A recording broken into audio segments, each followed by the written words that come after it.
नमस्कार श्रोताओं, आज आप लोगों को सुनाती हूँ डॉक्टर हिमाद्री के जीवन कथा पर आधारित उपन्यास के अंश बिखरे हुए नगमे भाग 12। आप सभी से अनुरोध करती हूँ कि हमारे चैनल को लाइक, शेयर, कमेंट्स और सब्सक्राइब कीजिए। निखिलेश ड्यूटी में जाते समय अपनी छोटी बहन चंद्रकला को अपने पास बुलाकर धीरे से कहता है, मैं जाने के बाद माँ जी को कह देना कि मैं शाम को घर में लौटते वक्त तेरे भाभी जी को भी साथ में लेकर आऊंगा। मैं तो चाह रहा था कि नियम कायदे से सब कुछ हो, मगर जब हमारे घर वाले नहीं मानेंगे तो कोई बात नहीं, मैं वैसे ही उसे साथ लेकर आऊंगा। अगर तुम लोग उसे स्वागत करते हुए घर में उठा लोगे तो ठीक है, नहीं तो मुझे कुछ और विचार करने होंगे। कहते हुए निखिलेश अपने ड्यूटी में चले जाने के बाद चंद्रकला धीरे से अपनी माँ कस्तूरी देवी के सामने निखिलेश भैया के बातें रखती है। ऐसे में माँ कस्तूरी देवी कुछ कहे बगैर चुपचाप रह गई और मन ही मन सोचने लगी, अगर बेटा निखिलेश यही करना चाहता है तो हम लोग उसे क्या कह सकते हैं। अगर वह घर पर भी ना आए तब भी हम लोग कुछ नहीं कर सकते, क्योंकि लड़का है, एक डॉक्टर है, घर से बाहर जाता है, ऐसे में जो जी चाहे करेगा। अगर ज्यादा कुछ कहूंगी तो घर में झगड़ा फसाद लगा रहेगा। वैसे भी लगभग 6 महीने से उसके शादी को लेकर घमासान छिड़ी हुई है। वह उस लड़की से शादी करेगा और हम लोग हैं कि अपने बिरादरी के बीच में, आत्मीय परिजनों के बीच में आत्मीयता निभाने की दस्तूर को टाल नहीं सकते। अपने जात और बिरादरी के बीच में अपनी मान सम्मान को बनाए रखने के लिए यही सही है कि निखिलेश चुपचाप उस लड़की को लेकर आए और हम लोग अपनी बहू को घर में उठा लेंगे, ताकि बिरादरी में किसी को पता ना चले। अब तुमने गलती की है तो कुछ दंड तो तुम्हें भी भुगतने होंगे। जैसे जैसे दिन चढ़ता गया कस्तूरी देवी अपने पतिदेव को सारी बातें बताने पर पहले मर्तबा तो देवदत्त जी बहुत ही गुस्से में आ गए, फिर पत्नी के समझाने पर धीरे धीरे शांत होकर कहने लगे, ठीक है, तुम्हें जो अच्छा लगे करो। जब बेटा ही हमारा नालायक निकला तो हम लोग किसे कह सकते हैं। ऐसे में पत्नी कस्तूरी देवी कहती है, देखिए जी, बेटा हमारा है, जिससे भी शादी करेगा वह लड़की हमारे ही बहू कहलाएंगी। आज हो या कल हम लोग उस पर जबरदस्ती पाबंदी लगाएंगे तो वह अपने से शादी करके शहर में रहेगा, तब भी हम लोग कुछ नहीं कर सकते। मान लीजिए कि उसने खुद ही शादी करके अपने से शहर में रह रहा हो, वैसे भी कॉल को घर से दूर रहेगा। ऐसे में हम लोग चाहे मान ले या नहीं, मगर होंगे तो हमारी ही बेटा बहू ना। ऐसे में हम लोग अपने घर में बहू के आगमन पर उसकी स्वागत करते हुए उसे अपने घर में उठा लेंगे। जग हंसाई से तो यही अच्छा है। रिश्तेदारों ने कभी पूछेंगे तो कह देंगे कि हमारी बिरादरी के हैं और एक साथ पढ़ाई करते हुए आपस में शादी कर ली। इस पर पतिदेव देवदत्त जी कुछ कहे बगैर चुपचाप बैठकर सोचने लगे, हमारे 6 बच्चे हैं। सभी माता पिता के दिल में अरमान होती है कि अपने रिश्तेदारों को साथ लेकर अपने हाथों से अपने बच्चों की शादी करवा कर घर में बहू लाएंगे, बेटी की शादी करवा कर ससुराल में भेजेंगे। मगर क्या जमाना आ गया है कि बच्चों को अपने माता पिता रिश्तेदारों की कोई परवाह नहीं है। जो सामने मिल गई उसी से दिल्लगी कर ली और शादी भी कर ली, और उनके लिए अपने माता पिता तथा अपने रिश्तेदारों के कोई अहमियत नहीं है। धीरे धीरे समय बीतता गया। कस्तूरी देवी अपने दोनों बेटी मनोरमा और चंद्रकला को बुलाकर कहने लगी, बेटा, तेरे भैया आज अपने बीवी को साथ लेकर आएगा। हम लोग केवल उसे स्वागत करते हुए अपने घर में लेकर जाएंगे, जिस तरह की नई वर वधू को लोग अपने घर में स्वागत करते हैं, मगर कोई आडंबर नहीं करेंगे, ताकि गांव के सारे लोग इकट्ठा हो और हम पर हंसते रहे। तुम लोग अपनी तरफ से निखिलेश की कमरे को ठीक ठाक कर दो तथा पूरे घर को थोड़ा अच्छी तरह से सजा दो, ताकि यह भी ना कहे कि हम लोग स्वागत नहीं किया। हम लोग उसे विधिवत तरीके से स्वागत करते हुए अपना लेंगे, उससे ज्यादा हम लोग कुछ नहीं कर सकते। घर के नौकर रामलाल को दुकान पर भेजकर मिठाइयाँ और कुछ फूल मालाएं मंगा कर रख लिए, ताकि स्वागत के नियम को पालन कर सके, और कह दिया कि किसी से अपने घर की जिक्र मत करना। पूर्व निर्धारित कार्यक्रम के अनुसार निखिलेश शर्मिष्ठा के घर में पहुंचा।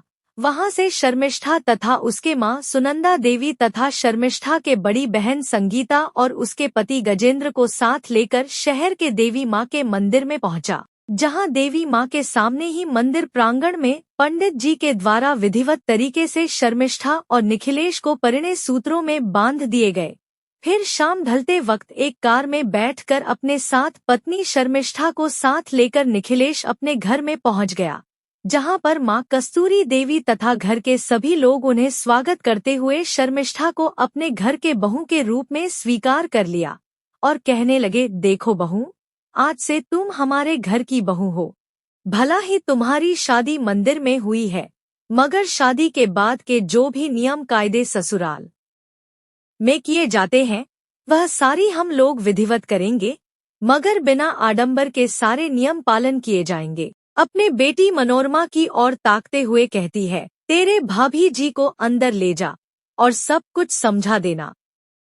शर्मिष्ठा की विधि पूर्वक ससुराल में स्वागत करने पर मन ही मन शर्मिष्ठा बहुत खुश होती है और सोचने लगी, आज से हमारी दाम्पत्य जीवन की शुरुआत है।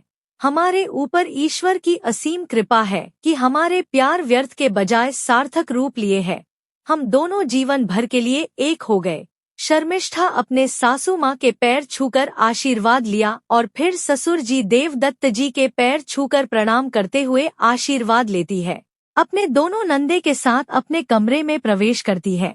कमरे की सजावट देखकर एक तरफ जहां शर्मिष्ठा अभिभूत हो जाती है, वहीं मन ही मन निखिलेश सोचने लगा, हमारे घर के चारों ओर थोड़ी बहुत जो भी सजावटें की गई है, इससे यही प्रतीत होती है कि हमारे शादी को लेकर यह लोग कुछ तो खुश है, मगर खुले तौर पर जाहिर नहीं कर सकते। समय के साथ साथ धीरे धीरे सब कुछ एडजस्ट हो जाएंगे। शास्त्रों के अनुसार शर्मिष्ठा के लिए निखिलेश के कमरे में सोने की व्यवस्था की गई है और निखिलेश के लिए कहीं और व्यवस्था की गई है। ऐसे में छोटी ननद चंद्रकला सब कुछ समझाते हुए थोड़ी मजाकिया लहजे शर्मिष्ठा को कहती है, भाभी जी, आपको तो 2 रातें अकेले ही बितानी होंगी। अगर आपको डर लगती है तो कह दीजिएगा, मैं आपके साथ सो जाऊंगी, क्योंकि यहाँ पर रात को जंगली जानवर से लेकर भूत भी है। अगर रात को डर लगती है तो हमें आवाज देना ताकि हम लोग आपकी मदद को आ जाऊंगी। देखते ही देखते रात अधिक होने लगी और चारों ओर अंधेरा होने लगी। रात के खाना खाकर शर्मिष्ठा अपने निर्धारित कमरे में चली गई और अपने बिस्तर पर लेटकर अपने बीते दिनों को याद करती हुई तथा भविष्य को लेकर तरह तरह की बातें सोचने लगी। कभी तो सोचने लगती है, मैंने कभी सोचा भी नहीं कि मेरी शादी इस तरह से बगैर किसी आडंबर के चुपचाप किसी मंदिर में बैठे कर होगी, मानो हम दोनों ने अपने घर से भागकर तथा अपने परिवार से छुपकर शादी की है। मेरी दोनों बहनों के शादी में हमारे क्षमता के अनुसार गाजे बाजे के साथ तथा खूब धूमधाम से हुई थी। हमारे ही घर के आंगन में शादी के सारे व्यवस्था की गई थी।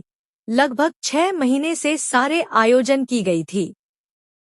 पूरे घर आंगन में खुशियों के लहरें उमड़ रही थी। छोटे बड़े सभी लोग पूरे घर आंगन के वातावरण को सुखमय बना दिया था। शादी के सप्ताह भर पहले से ही हमारे घर में आत्मीय परिजनों के जमावड़ा लग रही थी। पूरे घर आंगन में न केवल बच्चों के उछल कूद हो रही थी, सभी लोगों ने पूरे माहौल को संगीतमय तथा रंगीन बना दिया। और समय के साथ साथ धीरे धीरे वह समय भी आ गई कि शाम को बारात आई जो वर को साथ लेकर आ गया। पूरे घर आंगन में बारातियों और अपने गांव वालों के तांता लग गई थी। सभी लोग अपने अपने ढंग से अपने अपने विचार व्यक्त करने में व्यस्त रहते। वह क्षण कितना सुहाना बन जाती है। हमारे घर में कितने सारे लोग इकट्ठा हुए थे, मगर मेरी शादी में ऐसा कुछ भी नहीं हुआ। हाय रे मेरी किस्मत, मुझे भी पता नहीं था कि निखिलेश से प्यार करने पर इतनी बड़ी कीमत चुकानी पड़ेगी। शादी से लगभग महीने भर पहले से संगीता के मन में खुशियां भर गई थी कि उसकी शादी होगी। कितना खुश थी कि शादी में बारात आएंगे, साथ में बहुत से बाराती भी आएंगे, धूमधाम से शादी होगी।